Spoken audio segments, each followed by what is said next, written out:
big talking point today, Leah? It is. I think mainly because people struggle with mental health so differently. So you have different types of reactions to this.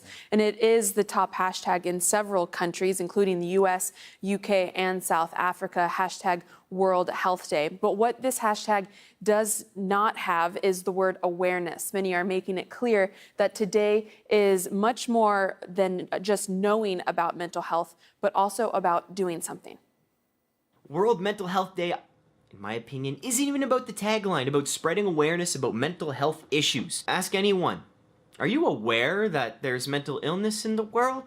They'll be like, yeah, okay, my job's done. World Mental Health Day isn't about what happens on here. It's not what happens on social media, although just get that out of the way. Put out your hashtag, do your post on Instagram, and then do your post on Facebook and have some fun with that. But do you want to make a real difference? And I know you do. Everyone does. Happens offline. Ask your coworker who may seem flustered and stressed if they need help. And ask them if everything's okay. Ask them how they're feeling. 10 times out of 10, they'll probably say, I'm good. Ask them again. No. How you really feeling, man? How you really doing? You want to talk?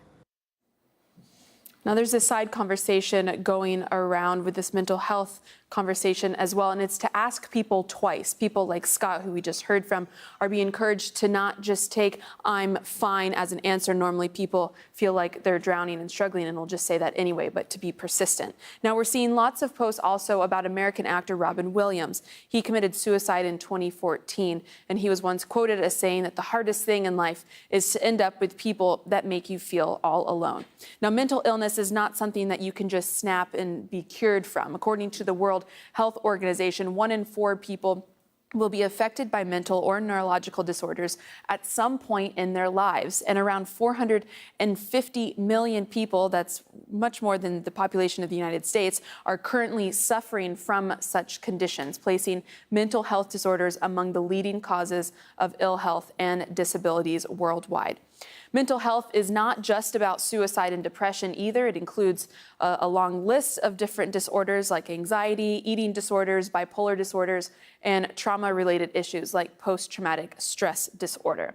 Now, countries deal with mental health in very different ways. In most cultures, it's still very much taboo to talk about if you struggle with mental illness. According to the World Health Organization, Indonesia has locked up 12,800 people because of their mental health conditions. And Togo is one of the worst countries to live in if you're mentally ill. Many are blamed for having evil spirits and face physical abuse. We have an article about that if you search for Togo on our website at aljazeera.com. Now, Japan is taking a different approach for its high suicide rates by installing blue LED lights and guardrails at train stations. Since doing that, the number of people jumping in front of trains has gone down. But why the blue lights? Well, they can actually help calm you down and can relax passengers. Because of Japan's success in this, the UK has started installing blue lights as well. Now, if you struggle with any type of mental health and want to share your experience, you can let us know what different methods have been helpful or not helpful for you. Our hashtag, AJ Newsgrid.